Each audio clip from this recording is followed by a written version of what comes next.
కుటుంబ పోరు కడప జిల్లాలో అవినాష్ రెడ్డికి శాపంగా మారబోతోందా?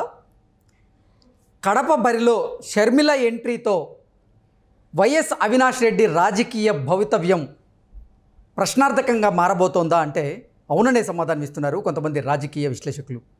ఇక ఇదే అంశానికి సంబంధించి మనతో మాట్లాడేందుకు తెలుగుదేశం పార్టీ అధికార ప్రతినిధి సూర్యదేవర్ లత గారు మనతో ఉన్నారు. లత గారితో మాట్లాడదాం. లత గారు నమస్తే అండి. నమస్తే.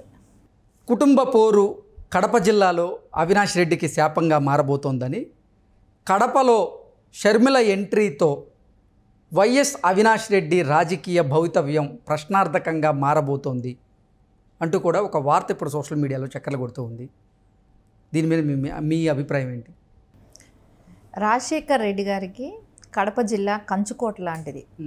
ఆయన బతుకున్నప్పుడే కానివ్వండి, వాళ్ళ నాన్నగారు రాజారెడ్డి గారి దగ్గర నుంచి కూడా కడప జిల్లాని మొత్తం ఆధిపత్యంగా వాళ్ళే ఎప్పుడు ఎలక్షన్స్లో గెలవటమే కానివ్వండి, పులివెందులే కానివ్వండి, కడప జిల్లా కొన్ని నియోజకవర్గాలే కానివ్వండి, ఎంపీ సీట్ మీద వాళ్ళకు ఒక గ్రిప్ అనేది ఉంది. సో ఆయన కాలం చేసిన తర్వాత, ఆయన చనిపోయిన తర్వాత వివేకానంద రెడ్డి గారు కూడా పోటీ చేయాలనే దాని మీద ఉండటమే కానివ్వండి, కానీ ఆయనకు అవకాశం జగన్మోహన్ రెడ్డి కల్పించకపోవటమే కానివ్వండి, సరే ఆ ప్లేస్లోకి షర్మిల గారిని తీసుకురావాలని ఆయన తాపత్రయపడటమే కానివ్వండి, దానికి కూడా జగన్మోహన్ రెడ్డి అడ్డుపట్టమే కానివ్వండి, ఆయన మళ్ళా అవినాష్ రెడ్డిని తీసుకురావటమే కానివ్వండి, తీసుకురావాలనే ప్రయత్నంలోనే వివేకానంద రెడ్డి గారిని చంపటం కానివ్వండి, ఇవన్నీ చేసేటప్పటికీ కూడా అంటే ఆయన ఎందుకో అవినాష్ రెడ్డికి అంత ఇంపార్టెంట్ ఇస్తున్నాడో అర్థం కావట్లేదు. జగన్మోహన్ రెడ్డి కుటుంబాన్నంతా ఓ పక్కన పెట్టేశాడు, అవినాష్ రెడ్డికి అంత ఇంపార్టెంట్ ఇస్తున్నాడు. అంటే ఆధిపత్యంగా షర్మిల గారు జగన్మోహన్ రెడ్డికైనా ఉన్నత స్థాయికి వెళ్తుందనే ఒక భయంతోనే అనేది ఖచ్చితంగా మనకు అనిపిస్తుంది. ఎందుకంటే ఆయన జైల్లో ఉన్నప్పటి నుంచి ఈవిడ పాదయాత్ర చేస్తున్నారు కదా, 3000 కిలోమీటర్లు తిరిగారు. ప్రజల్లో ఈవిడ మీద ఒక ఒపీనియన్ అంటూ వచ్చింది. ఈవిడికి రాజకీయం, వాళ్ళ నాన్నగారు ఉన్నంత వరకు ఈవిడికి రాజకీయాల్లో ఎలాంటి అవగాహన లేని వ్యక్తి ఒక్కసారి జగన్మోహన్ రెడ్డి జైలుకి వెళ్ళిన తర్వాత ఈవిడ రాజకీయాలకి రావటమే, అంటే పాదయాత్ర మూలాన రాజకీయాల్లోకి వచ్చినట్టే కదా. సో అట్లా ఈవిడికి ప్రజల్లోకి రావటం జరిగింది. సో ఈవిడికి వచ్చిన ఆదరణే కానివ్వండి, అది జగన్మోహన్ రెడ్డికి తట్టుకోలేకపోయిన పరిస్థితి. అంటే భారతిరెడ్డి గారు కూడా. సో ఎందుకంటే ఆయన జైల్లో ఉన్నాడు. సో ఇక్కడ నుంచి మోయాల్సి వస్తే భారతి గారే అప్పుడు మోసేవాళ్ళు కాబట్టి, సో జైలుకి వెళ్ళి చెప్పటమే కానివ్వండి, రేపొద్దున సీఎం అయిన తర్వాత, సరే గెలిపించారు, ఫ్యామిలీ అంతా కలిసింది, గెలిపించారు, అన్నీ జరిగిన తర్వాత కూడా ఆవిడ్ని, ఆయన ఒక సీఎం అయిన తర్వాత కూడా, అంటే ఈ కేసుల మూలాన మళ్ళీ జైలుకి వెళ్ళాల్సి వస్తే అప్పుడు ఎక్కడ షర్మిల గారు మళ్ళీ సీఎం అవుతారా, లేకుంటే విజయమ్మ గారు సీఎం అయిపోతారేమో. సో భారతిరెడ్డి గారికి ఈ డౌట్లు వచ్చాయి. సో వీళ్ళ ఫ్యామిలీని దూరం చేస్తే, సో నెక్స్ట్ నేనే సీఎంగా ఉండొచ్చు, జగన్మోహన్ రెడ్డి జైలుకి వెళ్తే నేను సీఎంగా ఉండొచ్చు అనే ఒక ఆలోచన అయితే ఆవిడ ఖచ్చితంగా వచ్చినట్టే కనపడుతుంది. దాంతో భాగమే ఆ ప్లేస్లోకి ఎలాగైనా సరే షర్మిలాని రాజకీయం పరంగా ఎదగనివ్వకూడదు అనేది ఆవిడ ఫస్ట్ నుంచి ఒక స్కెచ్ అనేది రెడీ చేసినట్టే కనపడుతుంది. దానిలో భాగమే అవినాష్ రెడ్డి గారిని తీసుకురావటం, రాజకీయ పరంగా తీసుకొచ్చి ఆయన ఒక ఎంపీ సీటుకి పెట్టాలన్నప్పుడు ఆ వివేక్ గారికి నచ్చకపోవటం, సో దానిలో ఆయన చంపించటం, ఇవన్నీ జరిగాయి. ఇప్పుడు షర్మిల గారు ఏమంటే, ఆవిడ ప్రచారాల్లో రాజశేఖర్ బిడ్డ వచ్చాను, నాకు ఓటేస్తారా, రాజశేఖర్ రెడ్డి గారి తమ్ముడిని చంపిన వివేకానంద రెడ్డి గారిని చంపిన హంతకుడికి ఓటేస్తారా అని డైరెక్ట్గా అడుగుతున్నారు. అంటే అవినాష్ రెడ్డి గారు హంతకులనే ఆవిడ చెప్తున్నారు అక్కడ. సో ప్రజలు మీరే ఆలోచించాలి, మీరు ఆలోచించి మీరు డెసిషన్ తీసుకోవాలనేది ఆవిడ బహిర్గతంగాను ఓపెన్గాను చెప్తున్నారు. సో ఇవన్నీ చూస్తుంటే జగన్మోహన్ రెడ్డికి ఏం చేయాలో అర్థం కావట్లేదు. ఎందుకంటే హంతకుడిని ఎంటబెట్టుకొని తిరిగినప్పుడు కొంచెం ఆ గిల్టీనెస్ ఎలాగైనా ఉంటుంది. ఆ గిల్టీనెస్సే కానివ్వండి, రేపు ఓడిపోతామనే కానివ్వండి, ఇంకోటి హంతకుడిని ఎంటబెట్టుకొని తిరిగి రేపు ఓడిపోతే ఇంకా పరుగు పోతుంది చెల్లెల దగ్గర. సో రేపొద్దున మళ్ళీ నేను నిజంగా జైలుకి వెళ్తానేమో, జైలుకి వెళ్తే ఈ పార్టీలో ఉన్న వాళ్ళందరూ కూడా ఇప్పటికే కాంగ్రెస్కి వెళ్ళిపోతున్నారు.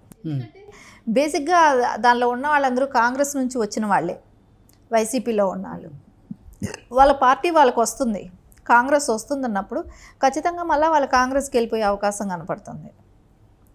షర్మిల అధ్యక్షురాలుగా ఉన్నారు, అదే రాజశేఖర్ రెడ్డి బిడ్డ అంటున్నారు, బిడ్డగా ఉంది. సో అలాంటప్పుడు మేము కాంగ్రెస్కి వెళ్ళిపోతారు, రేపు పొద్దున ఈ పార్టీ మొత్తం కొలాప్స్ అయిపోతుందేమో అనే ఒక టెన్షన్ అయితే జగన్మోహన్ రెడ్డికి స్టార్ట్ అయిపోయింది. సో దానిలో ఏం చేస్తున్నాం, ఏం మాట్లాడుతున్నాం, ఎవరితో ఎమ్మటి పెట్టుకొని తిప్పుతున్నాం, ఏది కూడా ఆయనకి ఏమీ తెలియట్లేదు. ఖచ్చితంగా హంతకుడిని అయితే ఎమ్మటి పెట్టుకొని తిరుగుతున్నాడు అని కడప ప్రజలందరూ కూడా నమ్ముతున్నారు. Okay, YS Sharmila versus YS Avinash Reddy, వీరిద్దరిలో గెలిపేవరది కడప జిల్లాలో అంటే ఏం చెప్తారు? ఖచ్చితంగా షర్మిలకే అవకాశాలు ఎక్కువ కనపడతాయి. ఎందుకంటే ఒక హంతకుడికి ఎవరు కూడా వేయరు.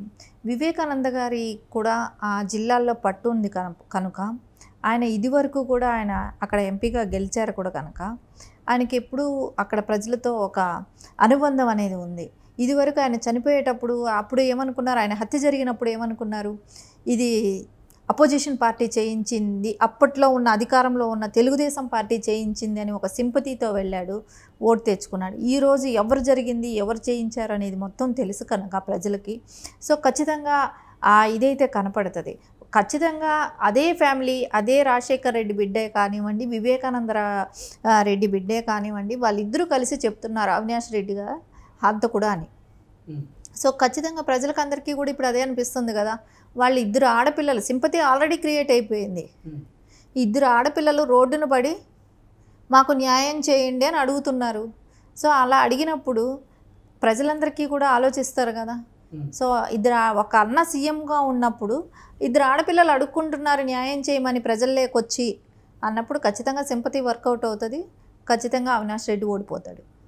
ఓకే, అంటే ఆల్రెడీ అసలు వైఎస్ వివేకానంద రెడ్డి హత్య కేసులో ఆరోపణలు ఎదుర్కొంటూ ఏఈటిగా ఉన్నటువంటి అవినాష్ రెడ్డి గారికి మళ్ళీ జగన్మోహన్ రెడ్డి గారి అవకాశం కల్పించడం, మళ్ళీ ఆయనే కడప ఎంపీగా వైఎస్ఆర్సీపీ నుంచి పోటీ చేయడం, ఆయనకి చెక్ పెట్టేందుకు షర్మిల గారే స్వయంగా రంగంలోకి దిగడం, ఆవిడ కాంగ్రెస్ పార్టీ నుంచి కడప బరిలో దిగడం ఆవిడ, ఇవన్నీ చూస్తుంటే అసలు కుటుంబ పోరులో ఈ కుటుంబ పోరే కడప జిల్లాలో అవినాష్ రెడ్డికి శాపంగా మారబోతోందా అంటే ఏం చెప్తారు?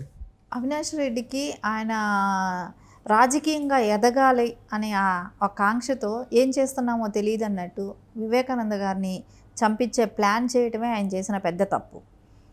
సో దాని మూలాన ఈరోజు అది అనుభవించాల్సిందే. ఖచ్చితంగా ప్రజల్లో అయితే ఆ తిరుగుబాటు అనేది వస్తుంది.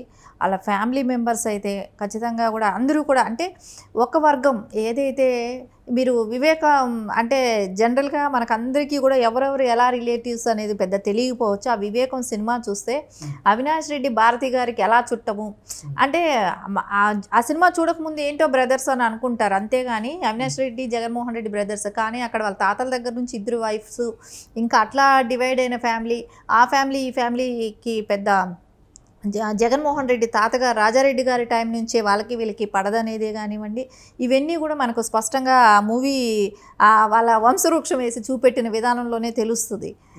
అట్లాగా వాళ్ళు భారతీ గారి సపోర్ట్తో అవినాష్ రెడ్డి గారు పట్టు సాధించడం జరిగింది ఆ సీట్ తెచ్చుకునే విషయంలో. అందుకని ఖచ్చితంగా అవినాష్ రెడ్డి గారికి అయితే ఈ ఓడిపోవటం అనేది కన్ఫామ్గా జరుగుతుంది. ఓకే, ఓకే అండి, థ్యాంక్ యూ. Thank you.